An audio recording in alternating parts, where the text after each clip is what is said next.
Some patients I've worked with in pain have very strong opinions about how they think health services should be for people with a condition, which is what we should exactly be listening to. And I want them to feel comfortable to express those in front of people, health professionals in the services that they've worked with before. My ways, I think, of managing that at the moment would be just being very open about what this is all about, the confidentiality of what's being said in that group. And I think just listening to any concerns anybody has about the way things are in certain groups, we can kind of look at altering them or managing them differently in the following workshops. And then I suppose you're getting a lot of different people in a room and in a group, and the dynamics. So it's being set. I think it's important to really set kind of some ground rules around group work at the beginning, so that more dominant voices don't get heard and everybody gets a chance to speak. And we had a particular incident where subsequently we've introduced having a kind of a safe point in the room. So if somebody feels uncomfortable in any conversations, they know who in that room they can go to talk about that. So I think just having some kind of procedures in place is important.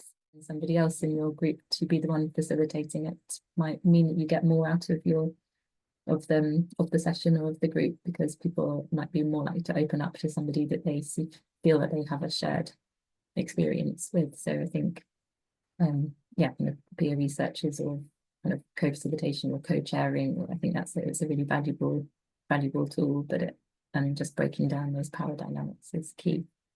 You always get people that are happy to chat and, sort of have quite a few opinions. Sometimes people might just be happier to type things into the chat, and letting people know that that's okay too.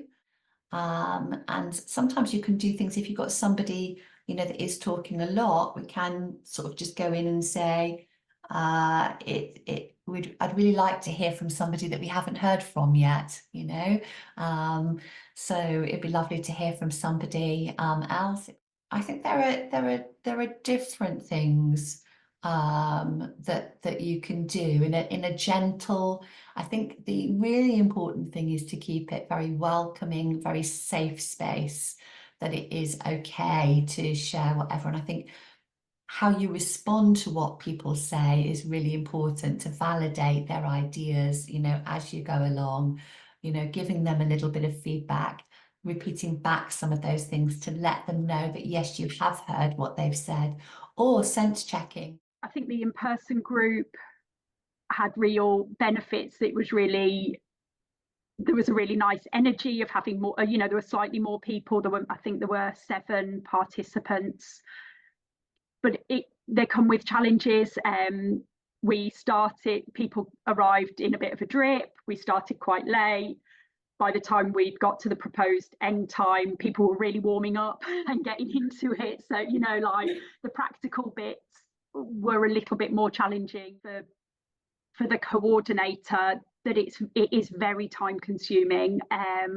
There was a lot involved in, even for the 3 participants, just setting up the meetings, finding the time that they could do, feeling like I was trying to get the balance of reminding them, informing them enough, but not overburdening them, summarising things afterwards, sharing that with them, giving the chance for feedback, but not asking too much, So I found all of that quite challenging. Like, am I hitting the balance?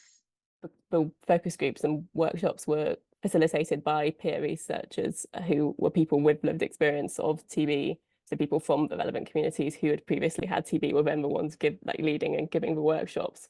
So that was a key, a key approach to make sure that it was all embedded in the local community and people felt comfortable talking, and it was all done in the appropriate languages and so on. So we actually went out and found someone. And I knew her through my contacts, but she's a woman with lived experience of being in prison, but she's also, on her journey, she's become a researcher and she's been involved in third sector organisations. So we ended up employing her 1 day a week to lead our PPI work. And she brought that passion, that trust. She was able to really hold the guys in this emotional space, but also pick up on how they're doing. And I think that just worked incredibly well. At the beginning, we tried to be quite interactive with activities and small groups and stuff like that. But actually we end up with groups of like between 4 and 8. So it sort of depends on how many are in the group. What we've learned is they just want to sit and chat and talk and say what they think. They don't want to be doing post-it notes and drawings. People could get involved in sort of whatever suited them, a way that suited them. They could, you know, come to some meetings and miss others. They could email us sort of reflections after the meeting. So some people, cognitive processing in a meeting was quite challenging. So they could sit there and sort of understand what was going on, but they couldn't process their thoughts to think about what they wanted to say back, if that makes sense. So actually giving people opportunities to do things in multiple different ways is really beneficial, because some people went away from the meeting, sat on it for a few days, thought about it, and then emailed their thoughts back. And then we could amalgamate that into what we'd already got. To start with, the groups would be separate. So we had people with long COVID and healthcare professionals separately. And again, that was partly to do with overcoming people with long COVID's perception on how they, you know, how healthcare professionals might react to their story and things like that, based on what we've been hearing from other research and in the news and things like that.